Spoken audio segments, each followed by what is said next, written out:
everyone! Today I want to talk about sex and consent. Let's talk about sex. Let's talk about sex. You guys know that song by Salt-N-Pepa? Okay. Why do I want to talk about sex? Well, for one reason, it's everywhere, and most people do it sometime in their life, but because of the stigma around it, we don't talk about it a lot, but we should. It should be an open conversation to make sure that people are protected, safe, and comfortable. So what is sex? Sex seems like something that is clear to everyone, but it's actually not black or white.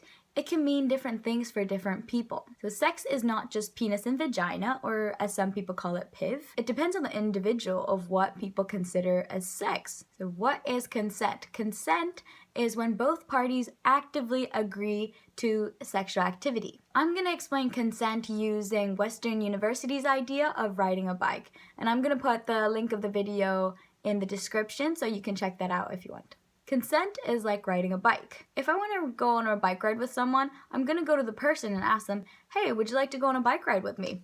And that person might be like, yeah, I'd love to go on a bike ride with you. And then so you put on a helmet, you put on protective gear, and you go on this really nice bike ride and you have a good time. Sometimes the answer might be, no, I don't want to go on a bike ride with you. And that's okay. You're not going to force that person to get on the bike. They're allowed to say no. If they don't answer, you still don't make them go on a bike. If there's no answer, it's not a yes. It means no. So maybe you ask them to go on a bike ride and they're like, yeah, that sounds like a good idea.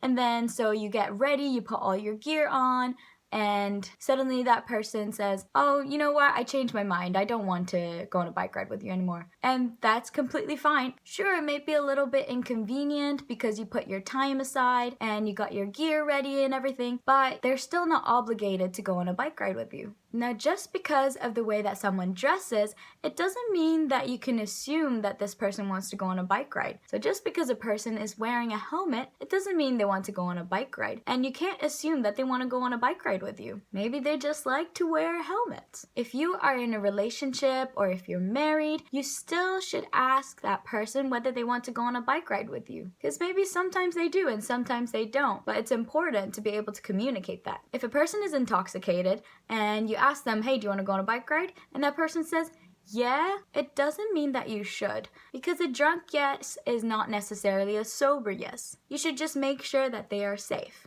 Now, just because you're buying drinks for them all night long, it doesn't obligate that person to go on a bike ride with you. If somebody is unconscious, they definitely can't ride a bike. You can't have consent if somebody is unconscious. So two people might both love to go on bike rides, but maybe one person is only comfortable going on paved roads and the other person is more comfortable going on steep, rocky roads. But that doesn't mean that you can force one to go a certain way. You should still talk about what the person is comfortable with. In the end, consent is about effective communication, and it's about making sure that all parties are happy, comfortable, and safe.